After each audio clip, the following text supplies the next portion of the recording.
So I set up Get Ahead, which is an outsourcing agency, back in 2010. So we provide remote business and marketing support to growing businesses. I'm based in Guildford in Surrey. I always had quite a good range of clients across the country, but probably 5 or 6 years in, realised that I really needed to have a system to really, really scale it. And that although we've done quite well to date, I wanted bigger momentum. And like probably a number of you had heard the term franchising, wasn't quite sure. We often find, don't we, Phil, that sometimes people will say, oh, well, I hear about franchising. It's the greedy franchisor, takes cash and, never heard of again. So I really spent time looking at how to scale it and decided that actually franchise model was the best way of doing that. And I'm really, really pleased that that's what I did. So at that point, did you compare franchising to trying to grow yourself? Were you very much undecided about it still? I think I got to the stage where I felt I was driving it as much as I could, and either I was to employ somebody to work in the team with me, or looking at franchising as that sort of automatic way. And it's quite a big thing, isn't it? It's your baby when it's your own business. And I took a lot of time to decide whether that was the right route to market, and it definitely was. Interesting. We've got a question. Thank you. Go. Yeah. You might have just answered this, but did you go from just literally you on your own to then the franchise model, or did you grow with some background support and then franchise? It was me on my own. My husband might disagree. It was me legitimately on my own with a pool of freelancers doing the client delivery, but ultimately I was the one doing the selling. Yeah. And so I sort of, yes. Yeah. So I was doing the networking, the marketing, and then I was matching the right freelancer with the business owner. But no, that's a good question. But I think that, and it gets to that stage, I didn't ever want to be working every hour under the sun. I wanted a flexible work that would fit around my family. And once I hit that issue of actually how am I going to scale and really get out there, that's where the franchise model seemed to be the right fix. So the business that I was involved in is pretty similar. It's was a makeup artist booking agency. So my sister was a makeup artist. She had a small agency, a team of makeup artists giving out work to people. And then I got involved to help franchise it. So it was great because my sister could carry on running the business, but I effectively came in as a consultant and formalized the business, built systems, built the opportunity. So there is always going to be the dilemma of you are running your current business. How do you have the time to then go and franchise the business at the same time? I've spoken to a couple of people today, and actually they're in a really good place. They've got a team of people that run their business. They can dedicate a bit more time to franchising. And I think it's really important as a franchisor, it is a new business that you're running. So like you can't not do it if you're really busy, but do you know what I mean? I think you do need some time to dedicate to becoming that franchisor. And in fact, one of my clients this walked in, and I'm going to embarrass her, Karen. So Karen's a great example. She's got a team that runs her business. So she can now, most of the time, she can now dedicate more time to franchising and look after that business and grow that business. Yeah, no, that's a big thing. It is a time consuming, it's another job in itself. And I think it's about recognizing that and putting the plans in place to enable you to really focus your energy on scaling. Of course, there's alternatives like use professional consultancy firms to help you. Okay, so what were your first steps in franchising? Like, did you come to the expo or? Yes, I came to the exhibition. I even heard Nick from Ashtons speaking, and I'll always remember that. It's that information gathering bit. So I imagine that's what you're all doing today. And I see Kate yawning earlier. It's exhausting because you're taking on everyone's information, but it was certainly my first point of reference. And then looking, and I was always amazed at how many businesses have franchise. We don't always realise, do we, how many businesses are a franchise. But no, took lots of key information away, and then I work with an independent consultant, and I'm allowed to say no, and I wish I'd worked with Ashtons, obviously, but I work with a number of different people, and that was time consuming in itself because I was having to select the right people. So there's a huge amount of positive reward you get from working with just one business who will find you those experts. And what year was that? What year did you come? That was 2016, 2017. So. And so that's 9 years you've been running the 8, franchise. 9 years. And I've got my longest serving one is in Leeds. And as I said, I'm in Surrey. So that proved to me immediately that it could work without me being anywhere near it, which is quite a milestone. And did you ever look at it as though, yeah, I want 20 franchisees, or how did you plan your growth as a franchisor? And I think that's one of my big things I want to sort of say to you all. It's never a numbers game. People even now say to me, well, how many have you got? And I've swung from like 8 and 9, 10 back down, and it's continually shifting. But for me, it was always around actually awarding a franchise to the right person and not just saying yes to anyone. And I know you're going to ask me about some of my key learnings, and I've had a handful that haven't worked out. And it's taken me time to really nail who my perfect franchisee is. And some of it can be a little bit of trial and error, but it has never been a numbers thing. I think my biggest learning was at the start, I just thought everyone would perform in exactly the same way. Everyone would make 100 grand a year and make me 5 grand a year, or whatever the numbers were. Completely wrong, because everyone was different. We had franchisees who would convert 7 out of 10 inquiries, and some that would convert 2. And we're like, what's going on? We couldn't get our head around it. So the more planning you can do initially, and the more realistic planning around, yes, you're going to have some really high performers who do brilliantly, but you're going to have the real low performers who are a bit crap, causing loads of problems. And how are you going to deal with them? How are you going to maybe manage them out of the network? And what does the picture look like overall? And are you happy with that picture? So after 5 years as a franchisor, what are you looking to make as an operating profit? 50 grand, 100 grand a year? Like, have that as your target, start with the end in mind, and work out how you can get to that point.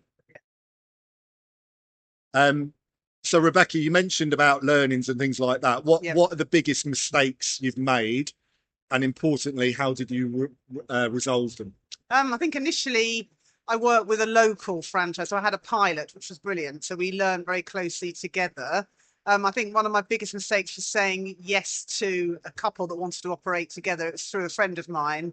And at the time I thought, oh, that's brilliant. That they've got what I think they need to be successful. And actually they were much more of the doers than having the right profile to run a franchise. And that's, I think you would agree with me, there's a difference, isn't there, between somebody that can be an operator versus someone that can actually manage a business. So they found, I remember even standing up doing public speaking, which is what I need my guys to do. They found that really quite tricky. So I've learned now that I've really honed my profile as to who I'm looking for.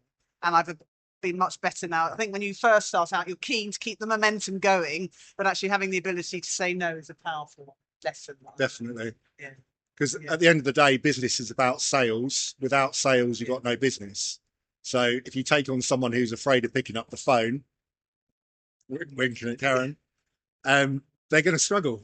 And yes, you might be able to help them, but it's about really defining that person that you're after. Yeah. And even if they've got 10 grand in their pocket, don't take them on because it's not worth it. No. And and it's monitoring their performance as well. So we've done a lot in the last few years around KPIs, checking in, and that's a time-consuming role for a franchisor, as well as your ability to keep that communication going. So I have some one-to-ones with each of mine. We do like half an hour a month, but that's my way of keeping a check-in and making sure that I'm adding value to their journey as well, because that's a big thing, isn't it? So what does your contact with the average franchisee look like? So it's historically been half an hour a month unless they need me for more. And now we're moving to much more of a quarterly review. So we're providing them some coaching now as well, which has been a big game changer because it enables me to remove myself a little bit, but we're adding real value. And I've noticed that each of them needs something slightly different. So it's about them feeling that you're providing them with bespoke support that they need individually to grow their territory.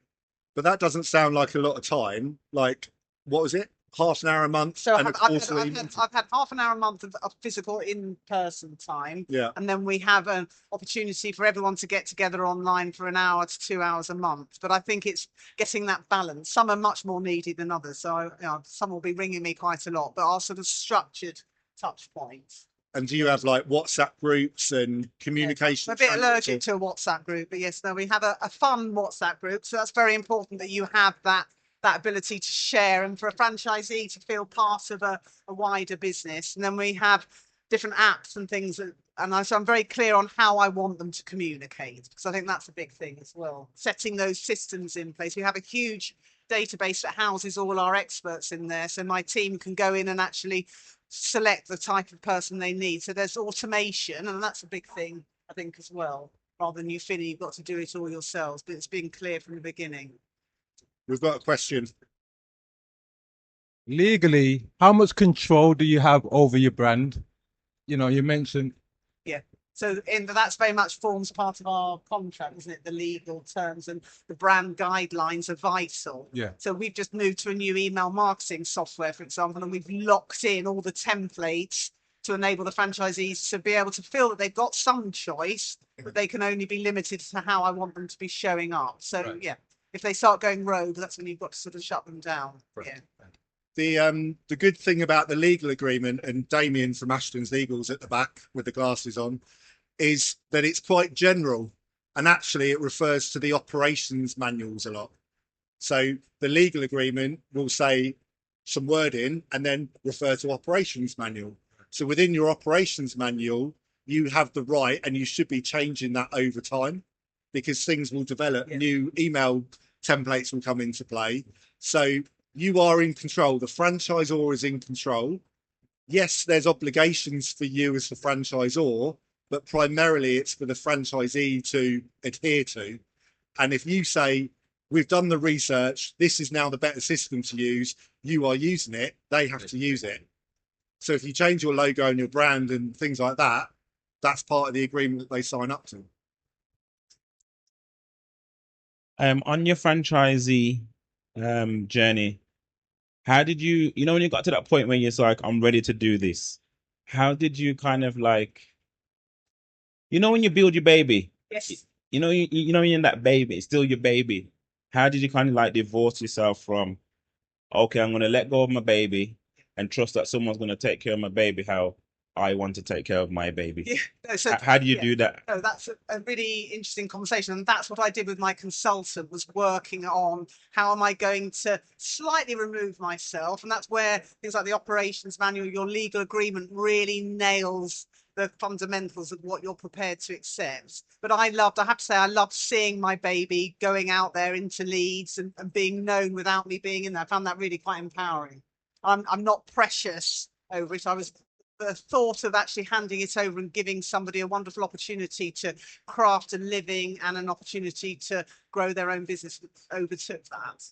And your baby has more fun with the grandparents and the mum and dad, don't they? Yes. So let them go. Okay, let's talk about the early days of a franchisee, because half an hour a month and oh no, so it's significantly more. What happens in those first few weeks? Yes, so for me, we have a full-on induction. So I will get my franchisee to come, and I've always been home-based, so I never pretend I've got some swanky office somewhere, but they come to me, and then I bring in all sorts of different people for them to meet in the induction. We have LinkedIn training, photographs, and that falls into the branding. I sort of set them up from the very beginning with how I want them to show up on LinkedIn, for example. LinkedIn's a big platform for us. So I make sure I give them absolutely everything they need, and I will make it bespoke, like I mentioned earlier. So I might give them some public speaking training if I think that's what they need. And then they have time out. So what we've introduced in the last few years is a mentor. So I can only get them so far, and I want to be able to have a little bit of distance from them. So the mentoring has been really interesting. So one of my longer standing franchisees becomes that mentor. So they can almost have those teenage conversations without me being there. And then we'll do networking and various training with them. But it's very intense for those first few months, and then it sort of slowly ekes out. But I've always been very hot on being available when they need me and responding quickly to nip anything in the bud and to keep momentum going. But the mentor element has been really quite interesting.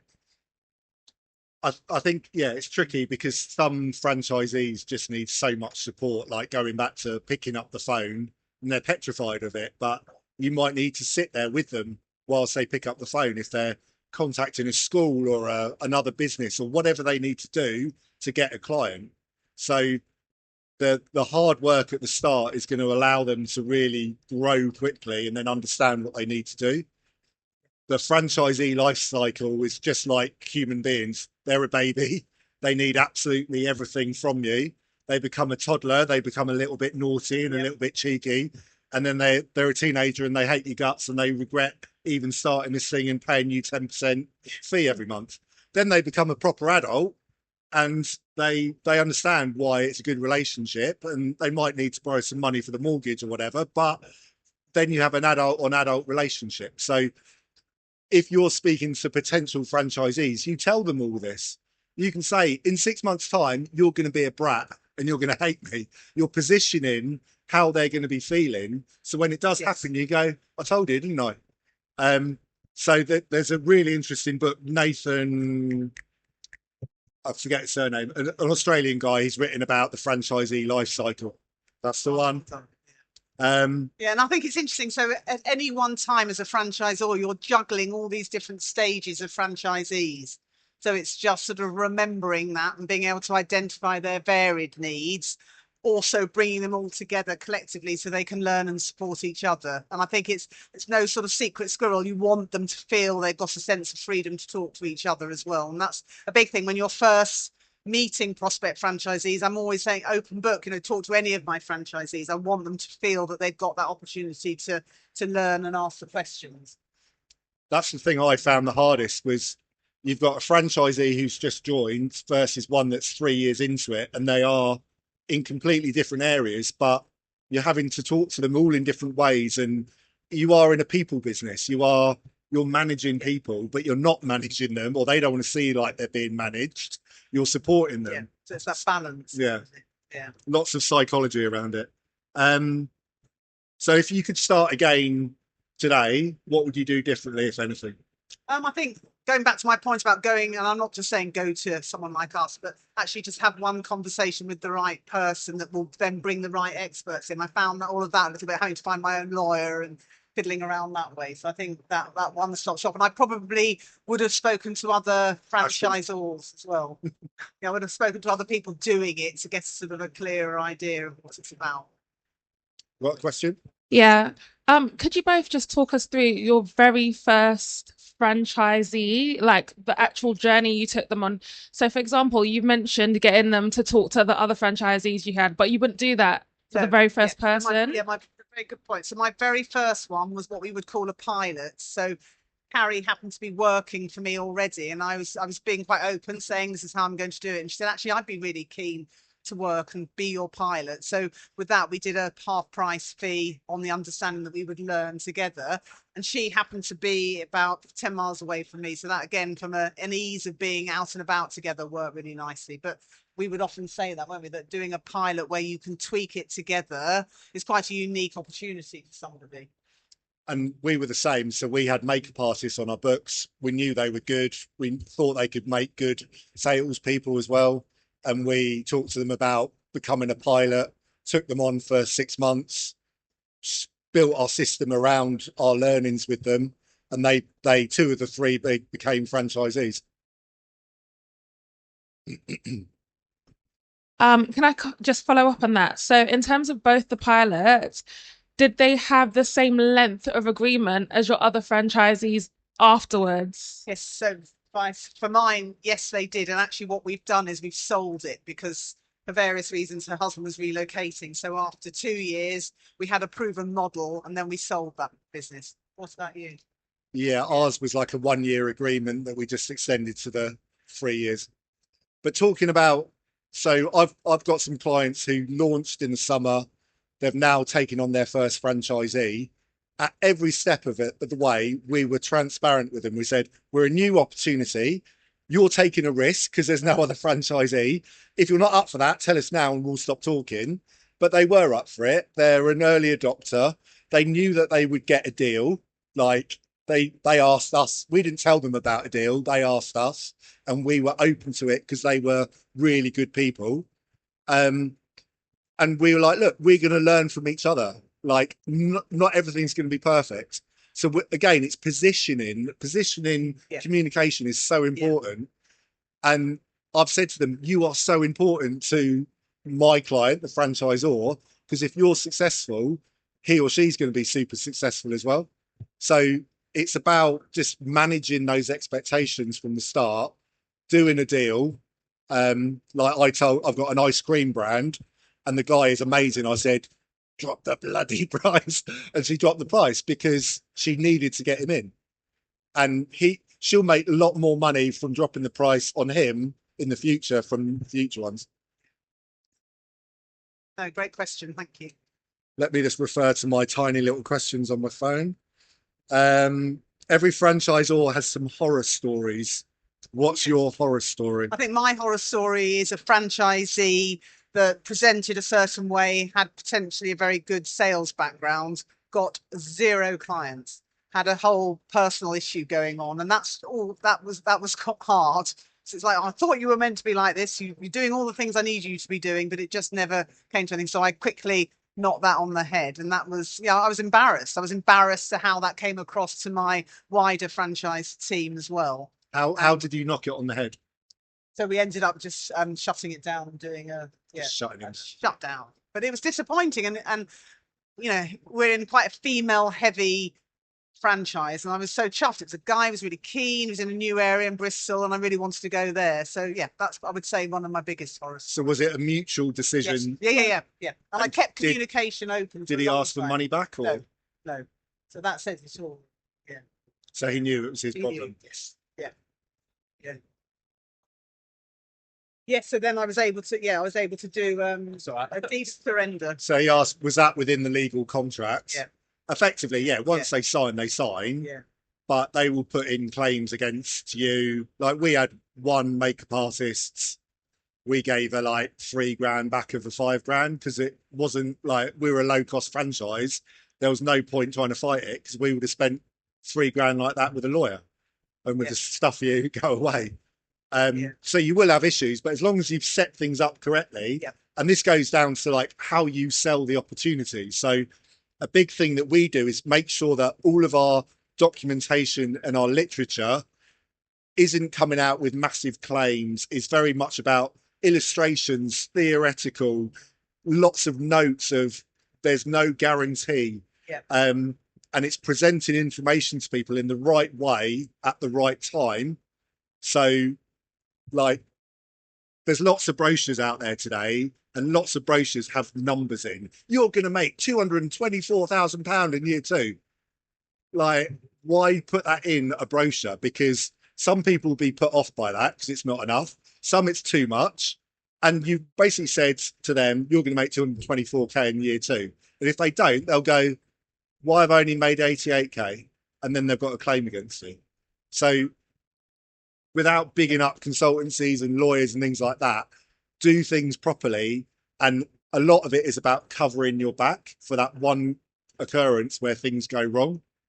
But it also makes you look good because you're selling it in a very transparent way. And you're saying, look, we're being professional and ethical here. We're not guaranteeing you anything, but you can see from the results of our head office or the results of our franchisees what they're doing. Crack on, get on with it. Yeah, and transparency is a big one. So that open communication, being very clear. But at the end of the day, it's up to the franchisee to get the clients on board. You're giving them the tools and sharing your experience, but they have to crack on and do it. Another of my clients, and Karen's going to laugh, the fruit and veg man. I don't stop talking about him. I do now. He's learned, he's now up to like 6 franchisees. He's learned to not give so much at the start. And I did say about initially training and hands-on, but he was giving way too much, doing absolutely everything for them. And then when he like that petered out, they were like, oh, what's going on?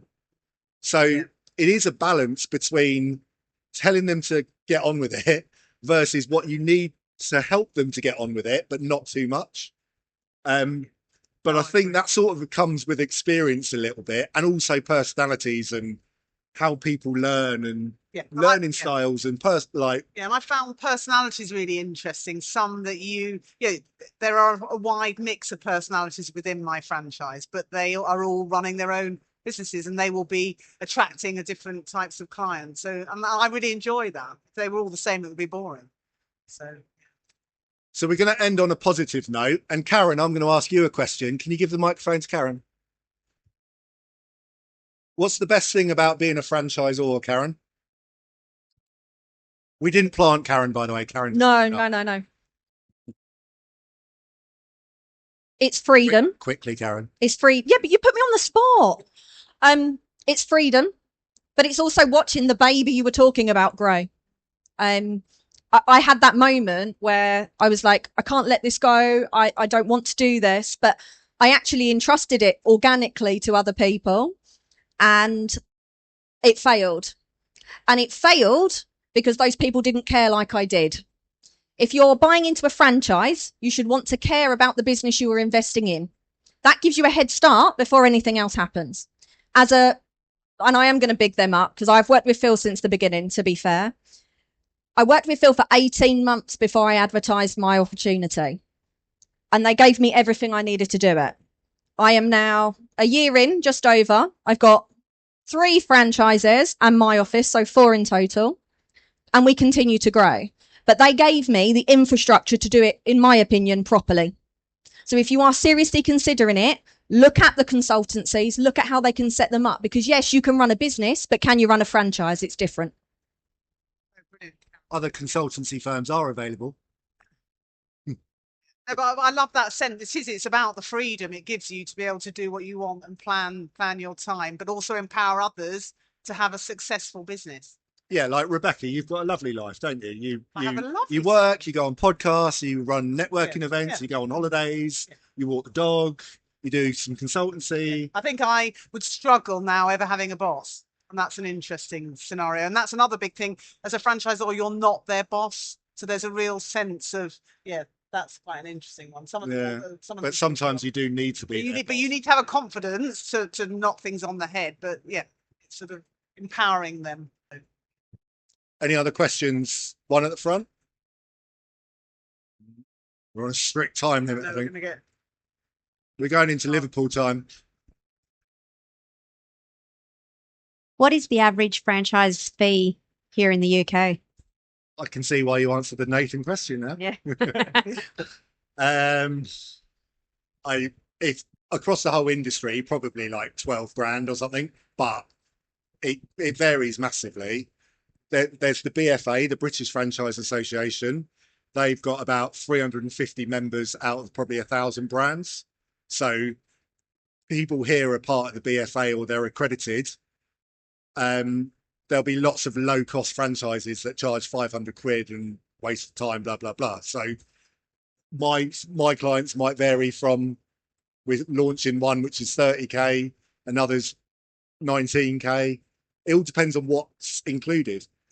And that's the work we do in terms of making the bespoke model that's right for your business. Yeah, because the initial fee isn't necessarily where you make money. You make money from the ongoing fee and how you structure that, and whether that's a percentage or a fixed fee and it's stepped and various ways of doing it. There's no, unlike Australia, there's no legislation, which is great, but it's also a bit crap because you make it work for you, but we obviously want to do everything professionally and ethically and make it fair for you and the franchisee as well. But yeah, we can help with that. So grab our card. Our stands is over there. Oh, thank you, guys. In fact, Debbie with a clipboard is going to scan your badge if you do want more details, and we'll be in touch. Thank you for your time. Thanks. Cheers.